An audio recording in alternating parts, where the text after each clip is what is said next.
Good evening, everyone. Today we will start a new chapter, the first chapter, of course, of our social science. What is the name of the chapter? The French Revolution. That was in class 9th. Nationalism in Europe is the name of the chapter. So basically for nationalism in Europe, मतलब Europe का पढ़ रहे हो, Europe अभी जा तो नहीं पाओगे, अब यूरोप का पढ़ रहे हो, ठीक? पॉइंट क्या होता है? It's just a single point. एक पॉइंट है, वीडियो बना रहा हूँ। पॉइंट है, ठीक है? तो यूरोप जा तो पाओगे नहीं, तो यूरोप का पढ़ ही लो। तो यूरोप का क्यों पढ़ेंगे? क्योंकि उससे पहले हर जगह तलवारें थी, हर जगह तलवारें थी, मतलब कि आपके घर पे नहीं, मतलब राजा लोगों के पास और बाकी उनके सैनिकों के पास तलवारें। तो बेसिकली क्या था कि जो दुनिया हम आज देखते हैं, दुनिया हमेशा से वैसी नहीं थी, कांस्टेंट चेंज हो रहा है। अभी आप जैसे अफगानिस्तान में देख सकते हो, कुछ टाइम पहले अफगानिस्तान में गवर्नमेंट थी, अगर नहीं देखा है तो देख लो। कुछ टाइम पहले अफगानिस्तान में गवर्नमेंट थी, अब अफगानिस्तान में कोई गवर्नमेंट नहीं है, मतलब है हमारे हिसाब से, it is still in war, but वहाँ पे they are forming a new government, ठीक। अभी पॉइंट क्या है कि दुनिया is changing, it keeps on changing with time to time, ठीक है। समय समय के साथ दुनिया चेंज होती है। तो बहुत आज से तुम कुछ नहीं तो अभी भी तुम कुछ जगह पे देख सकते हो। You must have heard about the queen of England, है ना? तो क्वीन ऑफ इंग्लैंड आपने सुना ही है। तो इस तरीके का सिस्टम पहले दुनिया भर में था, queen of XYZ, queen of this, queen of that, king of this, king of that, Prince of this, Prince of that, princess of this, princess of that. पापा की परी तो मैं हूँ ही थे, सही। तो बेसिकली दुनिया चेंज हुई है, तो वही इस चैप्टर में हम पढ़ेंगे कि वो क्या एक सडन चेंज था। मतलब उसको पढ़ने का रीज़न है, हम इसको पढ़ रहे हैं तो इसका रीज़न यही है कि इट इज़ वेरी इंपॉर्टेंट। तुम समझो इम्पॉर्टेंट क्यों है कि तुम अगर उस टाइम पे पैदा हुए होते तो तुम्हें कोई गवर्नमेंट के तौर पे प्राइम मिनिस्टर, चीफ मिनिस्टर नहीं दिखते। तुम्हें क्या दिखता? एक राजा दिखता, रानी दिखते, उसके दरबारी दिखते, अजीमो शाह, शहनशाह दिखते, है ना? तो अब वो सिस्टम वहाँ से चेंज होना शुरू हुआ। तो फर्स्ट में तुम्हारे पिक्चर बनी हुई है, ठीक है। हम लोग गरीब है तो हमारे पास ऐसा कोई ज़्यादा वो चीज़ें नहीं है कि मैं तुम्हें पीछे वो बना के दिखाऊं, और तुम इमेजिन कर लो, है ना?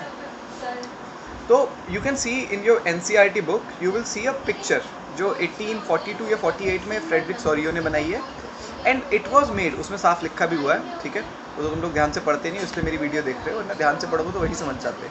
तो पॉइंट यहाँ पे क्या है कि जो पिक्चर है, उस पिक्चर में तुम देखोगे लोग चल रहे हैं तक तक तक तक, जैसे वो रेलवे के बाहर, मेट्रो के बाहर लाइन नहीं होती ऐसे ऐसे, मतलब वहाँ तो लोग धक्का मुक्की करते हैं, आप तो सही से चल रहे हैं। तो you can see people moving, and वहाँ पे झंडे लगे हुए हैं, एंड एक स्टैचू बना हुआ है। उस स्टैचू को जो पास कर चुके हैं वो क्या बता रहे हैं कि भाई we have already been through this phase and we are free now. वो फ्रीडम का स्टैचू ऑफ लिबर्टी टाइप का, आई एम नॉट श्योर कि वही है, बट वही होगा, ठीक है।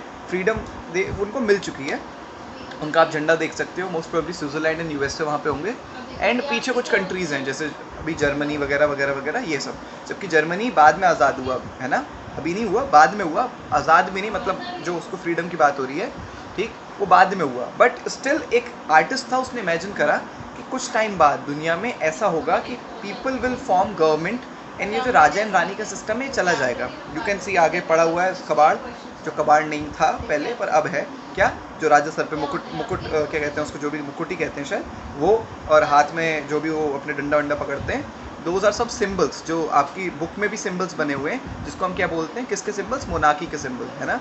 राजशाही के सिम्बल, ठीक, सही सही, ठीक, ये हो गया। तो फर्स्ट पिक्चर हमने डिस्कस कर ली है।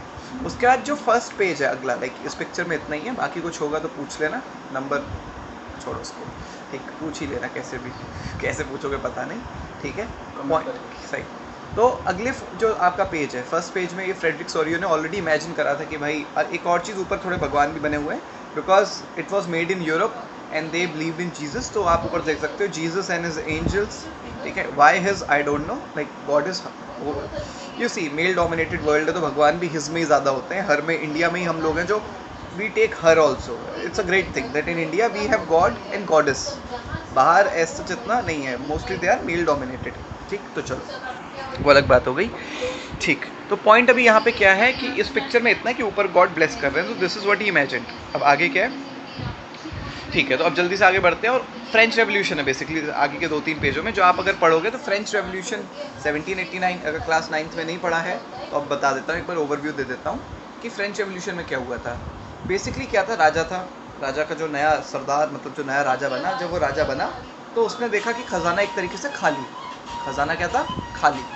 अब भाई आदमी इमेजिन करता है कि भाई मैं जब राजा बनूं तो सब कुछ हो, और जब आप आए हो और आपके टाइम पे पैसा ख़त्म हो गया हो, so what will you do, ठीक है, यू विल फाइट। फाइट किससे, what will you do, you will increase taxes, ठीक, क्या करोगे, टैक्सेस इंक्रीज करोगे, क्योंकि आपको चूसना है ना किसी को।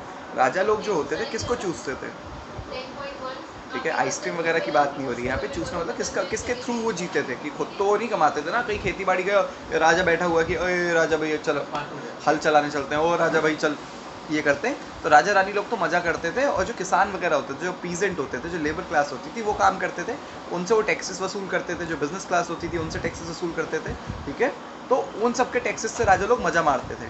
तो अब उन्होंने सोचा कि यार पैसा तो ख़त्म हो रहा है, तो अब क्या करें, अब मज़ा कैसे मारें, मतलब एडमिनिस्ट्रेशन कैसे देखें, मज़ा भी नहीं कर सकते, कह भी सकते हो, बट एडमिनिस्ट्रेशन कैसे देखें, तो उसके लिए क्या करना है, उन्होंने टैक्सेस बढ़ाने का सोचा।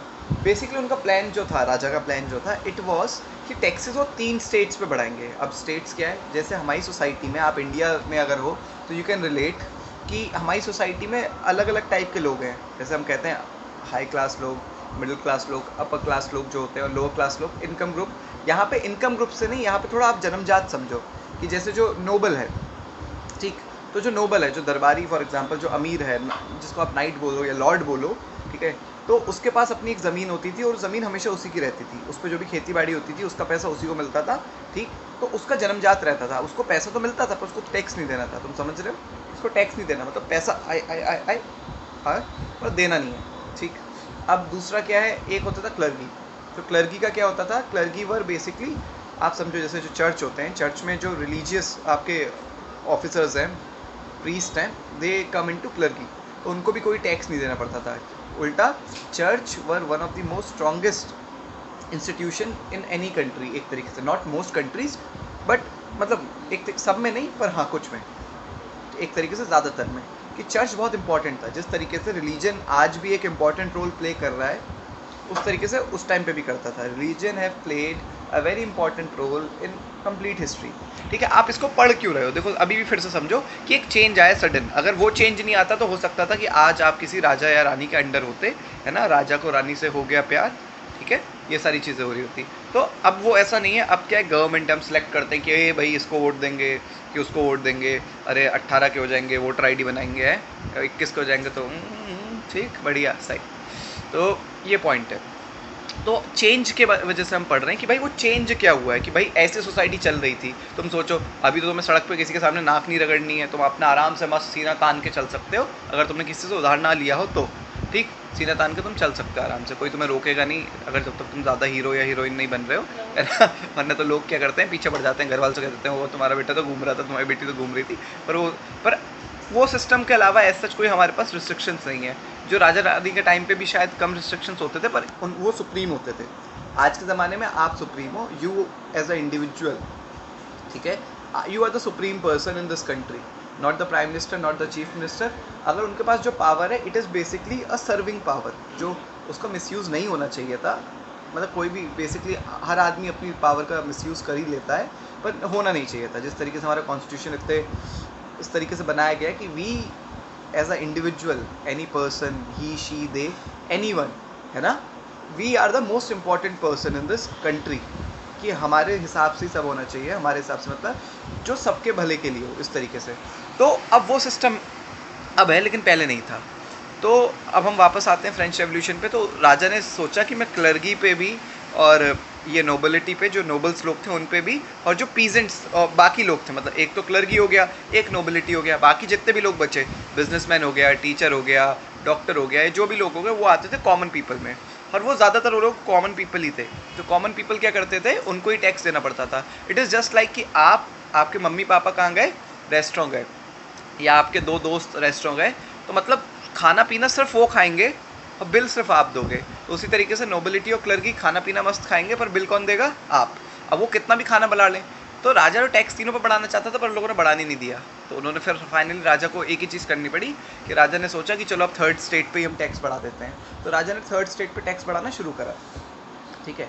तो जब ये प्रपोजल गया उस टाइम पे भी एक छोटा सा वो होता था, स्टेट्स जनरल की मीटिंग होती थी। मतलब ऐसा नहीं कि राजा ने घर पे बैठे बैठे सब कुछ कर दिया, एक फॉर्मेलिटी आप उसको समझो, या उसको एक तरीके से एक ग्लिच समझो कि भाई राजा को एक बार तब भी कंसल्ट करना था क्लर्गी से और नोबिलिटी से और जो कॉमन पीपल थे उससे। तो वहाँ पे जो मीटिंग हुई, तो वहाँ पे कॉमन पीपल ने कहा कि सर साहब महंगाई बहुत है यूरोप में, क्योंकि उस टाइम पे पॉपुलेशन बहुत ऊपर से बढ़ रही थी। आप इंडिया में जिस तरीके से आप देख रहे हो 1% की ग्रोथ है पॉपुलेशन की, उसी तरीके से यूरोप में भी बहुत फास्ट ग्रोथ थी उस टाइम पे, महंगाई बढ़ रही थी। तो कॉमन पीपल ने कहा sir we can not do this एक तरीके से। तो and they left the meeting, ठीक है। उसमें भी बहुत सारी चीज़ें थी कि कब मीटिंग हुई, है ना, ये पेपर में आ जाता है कि मीटिंग कब हुई, है ना, कितने लोग थे। तो वो आप बुक में पढ़ सकते हो कि बेसिकली 300 ऐसे थे, इस तरीके से आप सारी चीज़ें पढ़ सकते हो बुक से। तो कॉन्सेप्ट क्या था, वो लोग वहाँ से चले गए, ठीक। और फिर उन्होंने अपना कॉन्स्टिट्यूशन बनाया, फिर उन्होंने देश को आज़ादी दिलाई, और फाइनली वो एक कॉन्स्टिट्यूशनल मोनार्की बन गई। कॉन्स्टिट्यूशनल मोनार्की मतलब कि राजा के अंडर एक मोनार्की, मतलब राजा के अंडर तो मोनार्की होती है, मेरा मतलब एक कॉन्स्टिट्यूशन होगा और राजा भी होगा, ठीक। सही, अभी के लिए इतना ही, बाय बाय।